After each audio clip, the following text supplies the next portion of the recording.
They say the world once held a paradise hidden in the far north, a place where the sun never set, where no war was fought, and no sickness ever came. Its name was Hyperborea. For centuries, poets called it the land beyond Boreas, the god of the north wind, a realm so remote that neither ship nor foot could reach it. And yet, to the ancients, it was not myth, it was memory. But if such a paradise truly existed, where did it go? And why did history bury it beneath ice? The kingdom beyond winter. Long before the Arctic froze into silence, the Earth passed through ages of warmth. Modern science confirms what the ancients suspected, that the poles were once temperate, covered not by glaciers but by forests, rivers, and meadows. To the Greeks, this idea wasn't absurd. It was sacred truth. They spoke of a race of luminous beings who lived in a land of eternal spring, beyond Boreas. There, the north wind ceased, and the sun, instead of setting, circled endlessly above a golden horizon. Pindar, the Greek poet, wrote that in Hyperborea, night itself is banished. What Mediterranean imagination could conceive such a marvel? Today, we know that above the Arctic Circle, there are months when the sun truly never sets. To ancient sailors who had never seen the midnight sun, such a thing would seem divine. But perhaps what they called divine was simply the memory of a latitude once green, a polar garden long forgotten. The land no map can hold. The philosopher Nietzsche once wrote, "Neither by sea nor by land can you find the road to the Hyperboreans." At first glance, this sounds poetic, but it may hide something deeper.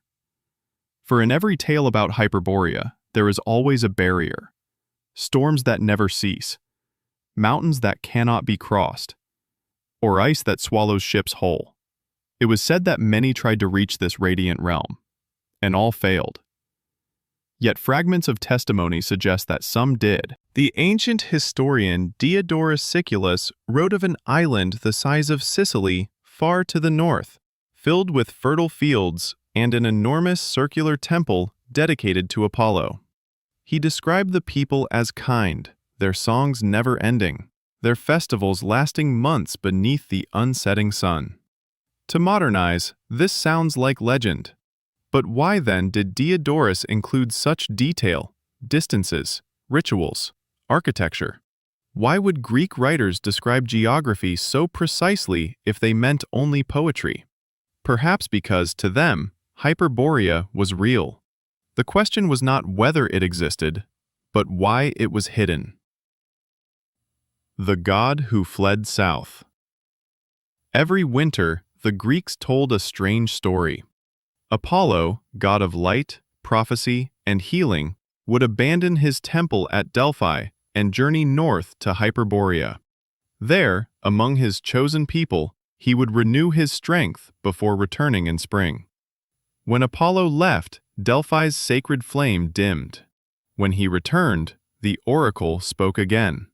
Could this cycle of silence and revelation have preserved a memory older than Greece itself? A time when the world's light literally came from the north. The Hyperboreans, the Greeks said, did not worship the gods in fear, but spoke with them as equals. They sent offerings south, carried by swans or maidens, gifts that traveled from Arctic sanctuary to the heart of Greece. It was a spiritual migration, from the land of eternal light to the land of questions. The people of light. So who were these Hyperboreans? Herodotus called them a radiant race beyond the north wind. Pindar said they knew neither disease nor war. They were tall, fair, and long-lived, luminous not only in skin but in spirit. They lived in harmony with nature, untouched by greed or decay. To the Greeks, they represented what humanity might have been before the fall, before the corruption of cities, gold, and time. Their days were spent in music, dance, and ritual, not as pleasure, but as cosmic alignment. To sing was to maintain balance. To dance was to keep the stars in order. In them, the Greeks saw their own forgotten innocence. The echoes in other myths. And yet, the Hyperboreans were not alone in myth. In India, the Vedic texts speak of the Uttara Kuru, a radiant northern land where people lived for centuries in peace. In Persia, ancient hymns describe Ariana Vaija, the frozen crown of the world, birthplace of the Aryan people. And in the far north of Europe, the Norse told of Asgard, home of shining gods beyond mortal reach. Different tongues, different ages, yet the same image repeats: a bright northern homeland, a people of light, and a fall into cold and chaos. Could these all be fragments of the same memory? One civilization echoing through many names? Architects of the sky. Ancient texts claim Hyperborea was filled with magnificent temples that mirrored the stars. Their sanctuaries were said to be spherical, shaped like the heavens, aligned with the sun's path.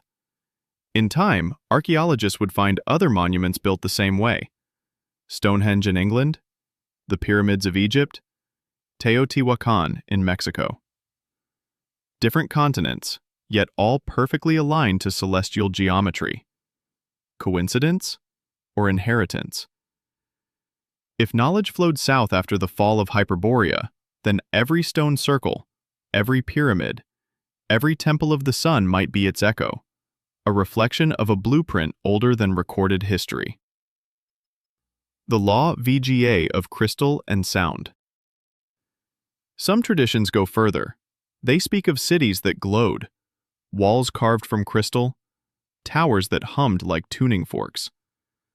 The Hyperboreans, it was said, understood the Earth's natural energy, how quartz under pressure could produce light and power.